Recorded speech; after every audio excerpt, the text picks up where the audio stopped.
Hola Mina. Video kali ini adalah alur cerita One Punch Man episode 9 dari Arc Ninja versi awal atau versi sebelum direvisi.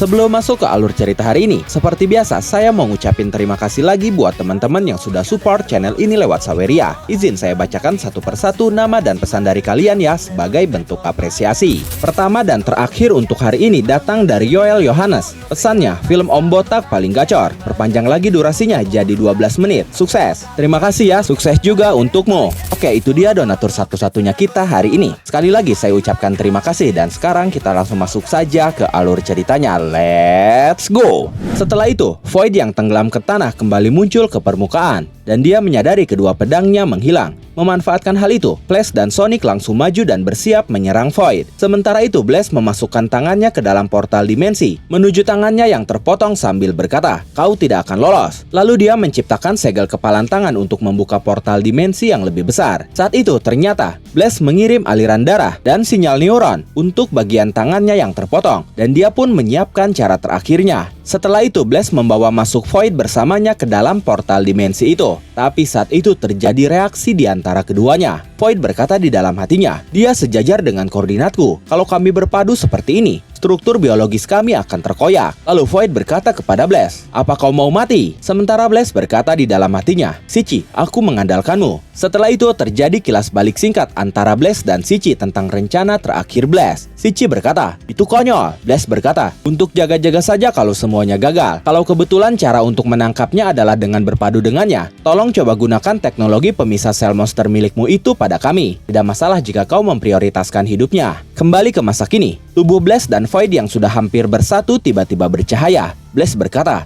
"Kekuatan cahayanya menangkisku." Setelah itu tubuh mereka pun terpisah dan terpental. Flash dan Sonic hanya terkejut keheranan melihatnya. Sementara Blaze dan Void sudah mendarat kembali di permukaan tanah. Tapi saat itu Blaze diam terpaku, karena sebelumnya Blaze sepintas melihat ingatan Void saat kesadaran mereka tumpang tindih dalam proses penggabungan. Dia melihat tangan siapa yang Void pegang dalam ilusi yang ditunjukkan oleh Kubus. Tangan itu adalah tangan seorang wanita cantik yang tidak lain adalah istri dari Blaze itu sendiri. Blaze termenung melihat ingatan itu. Dia hanya bisa berkata, "Void." Sementara Void terlihat kesal. Kemudian terjadi kilas balik pertemuan awal Blaze dan MT Void. Di sebuah pelabuhan yang dipenuhi oleh kabut, Blaze melihat seseorang yang sedang bertarung. Dia berkata, "Bukankah itu?" Ternyata orang yang sedang bertarung adalah MT Void yang sedang melawan seorang monster. Monster itu berkata, "Terima kasih atas bimbingannya selama bertahun-tahun ini, Void Sensei." Saat itu Void terdesak dan kewalahan menghadapi monster itu. Void dihantam menggunakan lutut oleh monster itu ke salah satu kontainer yang ada di sana. Dan monster itu pun sudah bersiap menghabisi Void menggunakan cakar tangan kanannya sambil berkata, "Kontribusimu pada rencana God sangat diapresiasi." Tapi sesaat sebelum cakar monster itu mengenai Void, muncul bola gravitasi ke arah tangannya yang tidak lama kemudian menyedot seluruh tangannya hingga putus. Dan orang yang melepaskan bola gravitasi itu tidak lain adalah Blaze. Lalu memanfaatkan momen itu, Void langsung melesat cepat menebas kepala monster itu. Void sendiri saat itu terlihat sedih setelah menebas kepala monster itu. Lalu Blaze menghampiri Void dan tubuh monster itu sambil berkata, "Aku melacak Kubus dan monster ini, tapi kau sangat kuat. Siapa kau ini?" Void tidak menjawab dan justru balik bertanya, "Kau sendiri siapa? Penampilanmu aneh seperti itu." Lalu Void mengingat serangan Blaze sebelumnya sambil berkata di dalam hatinya, "Aku belum pernah melihat teknik itu sebelumnya. Itu terlalu kuat." Setelah itu Blaze memperkenalkan diri dengan berkata, "Aku Blaze, pahlawan yang bekerja sendiri." Void berkata, "Seperti itu ya? Berarti kau ini orang yang mencurigakan." Blaze berkata lagi, "Kubilang aku ini pahlawan." Oh ya, sistem pahlawan profesional yang resmi sendiri di saat pertemuan pertama Blaze dan MT Void belum dibentuk hingga 15 15 tahun ke depan. Lalu Blaze menanyakan orang yang Void lawan sebelumnya dengan berkata, orang itu tadi memanggilmu Sensei. Ternyata monster atau avatar god yang Void lawan adalah seorang Jonin dari desa ninja dan dia adalah murid Void, di mana Void adalah pemimpin dari desa ninja itu. Saat itu Void benar-benar mencurigai Blaze. Dia berkata di dalam hatinya, orang ini selama ini mengendap-endap di desa ya, harus kuselidiki dia. Setelah itu Void menjawab pertanyaan Blaze sebelumnya. Dengan tubuh yang gemetar, dia berkata, orang ini, dia adalah murid kesayanganku, Dirty Stain. Dia tiba-tiba berubah menjadi monster. Setelah itu Void menangis dan berteriak, Blaze, katakan, God itu apa? Dia membuatku harus mengambil nyawa muridku sendiri. Aku bersumpah akan membalaskan dendamnya. Blaze terkejut melihat tekad dari Void itu, dan akhirnya Blaze menceritakan semua yang dia ketahui tentang God. Setelah mendengar cerita lengkapnya, Void melakukan perjalanan bersama Blaze untuk mencari kubus. Kemudian di suatu malam, Void sedang duduk di atas sebuah batu di bawah sinar bulan, sementara Blaze sedang tertidur lelap di tenda. Setelah itu muncul seorang kunoichi atau ninja wanita di belakang Void yang langsung berkata, kau memanggilku kak? Ninja wanita itu adalah Selenian Luna yang merupakan adik dari Void. Void berkata kepadanya, aku punya misi untukmu, dekati Blaze. Dia dibantu oleh Shichi dari Yayasan Agoni dan ilmuwan jenius. Selidiki sumber keuangan dan teknologi maju mereka. Cari tahu apakah sesuatu yang mereka lakukan itu bisa direplika di desa, dan apakah kita bisa membawa mereka ke pihak kita. Setelah kau menyelidikinya secara menyeluruh, singkirkan yang tidak perlu. Setelah menerima instruksi, Luna pun langsung pergi sambil berkata, baik. Karena misi mendekati Blaze itu, Luna pun akhirnya menikah dengan Blaze. Pernikahan mereka pun meriah dan Void pun datang ke acara pernikahan mereka. Blaze dan Luna akhirnya dikaruniai seorang anak laki-laki. Blaze dan Luna terlihat sangat bahagia saat itu. Void yang melihatnya berkata di dalam hatinya, apakah Blaze sudah menyadarinya? Aku tidak bisa membaca mata itu. Setelah cukup lama, adikku diincar dalam pertarungan dengan avatar yang kuat dan akhirnya tewas. Void pun menghadiri pemakamannya. Di sana dia berkata di dalam hatinya, Luna,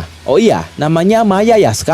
Tidak kusangka sesuatu seperti itu akan berakhir dalam pembunuhannya. Menyedihkan sekali. Yang lebih penting lagi adalah waktunya. Riset Maya adalah mencari tahu ilmuwan rahasia Blaze. Apakah Blaze mengambil kesempatan dan sengaja membiarkan adikku mati untuk menyingkirkan mata-mata? Lalu saat itu di tengah guyuran hujan, Blaze menangis di hadapan makam istrinya. Void yang melihat itu berkata, apakah pikiranku ini berlebihan? Setelah kematian Luna atau Maya, Void dan Blaze terus melanjutkan misi mereka mencari kubus. Mereka pun tiba di sebuah reruntuhan kuno. Void berkata di dalam hatinya, aku bukan tipe yang akan merasa sentimental karena kematian adikku. Dia mati karena dia lemah. Itu tanggung jawabnya sendiri. Dia sudah gagal. Menyadari Void yang murung dan pucat, Blaze langsung bertanya, hey Void, kau kelihatannya kurang sehat. Apa kau baik-baik saja? Void tersenyum lalu berkata, apa? Harusnya aku yang mengkhawatirkanmu. Lalu tepat setelah dia mengatakan itu, ada patung raksasa yang roboh dan hancur. Karena ternyata ada kubus yang jatuh menimpa patung itu. Kubus itu pun terus menerobos ke bawah. Blaze berusaha berteleportasi bersama Void. Tapi ternyata sesaat sebelum berteleportasi, Void terkena kubus yang jatuh tadi. Setelah itu Void tiba-tiba berada di atas sebuah kubus raksasa yang kemungkinan besar adalah kubah pelindung desa ninja. Dan di hadapannya ada dua siluet orang yang belum diketahui identitasnya. Dua orang yang berdiri di hadapan Void ternyata adalah dua orang yang paling berharga bagi Void, yaitu Selenian Luna adiknya dan Dirty Stain muridnya. Keduanya seharusnya sudah mati, tapi kini muncul di hadapan Void. Void pun keheranan. Dengan mata yang berlinang, dia berkata, Luna, Stain, kalian masih hidup? Luna berkata, kakak, aku sedang menjalankan misi baru di sini. Misi yang lebih mulia daripada menjadi seorang ninja. Sementara itu di masa kini, Saitama masih memegang pedang Void. Dia melihat pedang itu sambil berkata, aku memang butuh pemotong besar untuk memotong kardus dari belanjaan online. Tapi sepertinya aku tidak punya tempat untuk menyimpan ini. Kembali ke masa lalu, ke momen pertemuan Void dengan adik dan muridnya di atas kubah pelindung desa berbentuk kubus raksasa. Void berkata, misi mulia? Luna berkata, peran seorang ninja lebih dari itu. Politik mereka itu berdasarkan premis kecurigaan dan perpecahan di antara manusia. Jika semua kesadaran bergabung menjadi satu, kecurigaan dan konflik akan menghilang. Kita adalah bagian dari rencana besar untuk membuat dunia itu menjadi nyata. Apa kau tidak pernah mempertanyakannya, kakak? Dunia ini penuh dengan kecurigaan dan konflik. Keraguan atau idealisme itu tidak penting sebagai ninja. Kita hanya menganalisa kenyataan dan selalu memilih solusi paling optimal. Kemudian Luna menunjukkan sebuah sebuah kubus sambil berkata, dan ini juga kenyataan. Void kaget Luna memiliki sebuah kubus. Setelah itu, kostum ninja Luna tiba-tiba melebur dan kini dia mengenakan pakaian biasa. Begitu juga dengan Stain. Kemudian Luna mengulurkan tangannya kepada Void sambil berkata, "Sekarang, apa kau akan membuat pilihan ini bersama dengan kami, kakak?" Void sempat berpikir di dalam hatinya dengan berkata, dunia tanpa kecurigaan atau konflik. Apa hal semacam itu sungguh bisa ada? Setelah memikirkan itu, Void pun akhirnya menggenggam tangan Luna. Dan boom, kita kembali ke masa kini. Blaze terlihat terkejut karena ternyata dia melihat langsung ingatan Void tadi. Saat itu mereka berdua saling melihat ingatan masing-masing. Blaze berkata di dalam hatinya, "Itu tadi ingatan Void? Apa itu efek dari teleportasi?" Di saat Blaze sedang berpikir, tiba-tiba Void melancarkan sebuah tendangan keras. Beruntung Blaze masih bisa menahannya. Void berkata, "Blaze, dasar kau brengsek. Jadi kau tahu tentang rencanaku dan adikku." Setelah ingatan mereka saling berbenturan sebelumnya, Void pun jadi tahu bahwa ternyata Blaze tahu tentang penyamaran dan misi Luna, tapi selama ini dia hanya berpura-pura tidak tahu saja. Blaze pun tersenyum lalu berkata, "Bukankah itu tidak mengejutkan lagi?" Setelah itu Blaze melepaskan pukulan dan berhasil mengenai Void hingga dia terhempas. Blaze berkata lagi, "Aku bisa melihat di balik kebohongan. Aku suka orang kuat. Maya juga. Hanya itu saja. Trik murahan dan konspirasi itu hal sepele." Void terkejut mendengarnya. Lalu Blaze berkata lagi, "Lebih pentingnya, bukankah ada alasan penting kau ingin secepatnya membungkamku?" Mendengar itu Void tersenyum lalu berkata, "Benar, membiarkanmu pergi dari sini hidup-hidup bukan menjadi pilihanku lagi." Setelah itu Void bersiap melepaskan serangan. Dia mengumpulkan energi di sekitar tubuhnya, lalu mulai bergerak dan melesat cepat menuju Blaze. Dia melepaskan pukulan bertubi-tubi kepada Blaze, tapi Blaze masih bisa menahannya, walaupun terlihat cukup kewalahan. Dari ingatan yang dilihat Blaze pun akhirnya mengetahui satu hal penting lagi dari Void. Void selama ini merahasiakan itu, di mana saat itu Void yang telah menyerap kekuatan yang keluar dari Garo ternyata berhasil mendapatkan kesadarannya lagi. Tapi dia membuat sebuah keputusan. Dia akan berpura-pura tetap dalam kendali God, mengalahkan para pahlawan, dan menggunakan kubus untuk meningkatkan jumlah avatar sebanyak mungkin. Dan pada akhirnya, dia akan menukar nyawanya sendiri untuk membagi semua kekuatan itu kepada para avatar itu. Kekuatan itu adalah kekuatan yang melawan God, yang dia ambil dari Garo, lalu menggunakannya untuk melawan God. Itu adalah rencananya. Dan momen itu mengakhiri alur cerita One Punch Man episode 9 dari arc ninja versi awal atau versi sebelum direvisi, sekaligus menjadi penutup dari arc itu.